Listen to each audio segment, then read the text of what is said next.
მოდით ნახოთ, რას გრძნობს და რას ფიქრობს თქვენთან მიმართებაში. რას გვეტყვის მასთან დაკავშირებით ტაროს დასტა. ეს გზავნილი.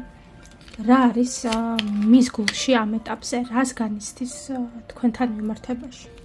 პირველ რიგში ვიტყვი ესეთ რაღაცას, რომ მისთვის ამ ეტაპზე პრიორიტეტში არის საკუთარი სტაბილური შემოსავალი, რათა მყარად იყოს მატერიალური კუთხით, ძალიან ფიქრობს საკუთარ შინაგან სამყაროზე. იმედგაცრუება არის ამ ეტაპზე თქვენ შორის და ზოგადად ადამიანსაც საკმაოდ გული აქვს ნატკენი. თქვენ შორის ბევრი თქვენთაგანისთვის დაფარული გახდა საჯარო.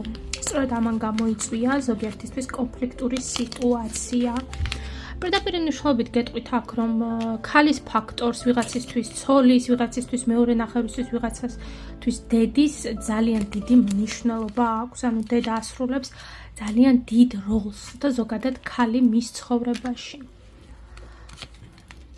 ვიღაცისთვის მეუღლე არის ჩაკეტილი, ვინც სამკუთხედის მდგომარეობაში აქვს ურთიერთობა, გეტყვით ესეთ რაღაცას, რომ ნახეთ როგორი რაღაც არის თქვენთან მიმართებაშიც და მეუღლესთან მიმართებაშიც ჩაკეტილი არის ეს ადამიანი.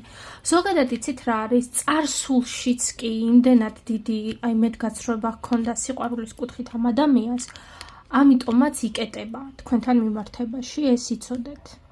მაგრამ მისი შინაგანი სიმშვიდისთვის მის ცხოვრებაში აუცილებელი არის იყოს მის გვერდით დედა და საყვარელი ადამიანი ან მეორე ნახევარი პირდაპირ მნიშვნელობით.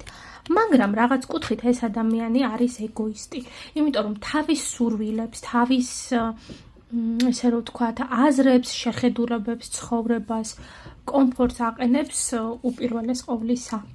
და სწორედ ეს ხებს თქვენს ურთიერთობას უკან. აი ამაშია საქმე. უმთავრესი პრობლემა არის ის, რომ ეს ადამიანი არის ეგოისტი. პირველ რიგში მისთვის, მისი კომფორტი, მისი ოცნებები, მისი სურვილები არის პრიორიტეტში.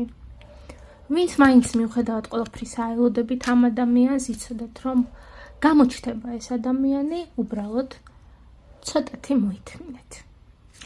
გაითვალისწინეთ, რომ ეს არის საჯარო გზავნილი ზუსტად არ გადათამაშდება, ასე რომ თუ გსურთ უფრო მეტი გაიგოთ, შეგიძლიათ ჩაეწეროთ პირად კონსულტაციაზე. მოიწონეთ, გააზიარეთ გვერდი. ბედნიერად.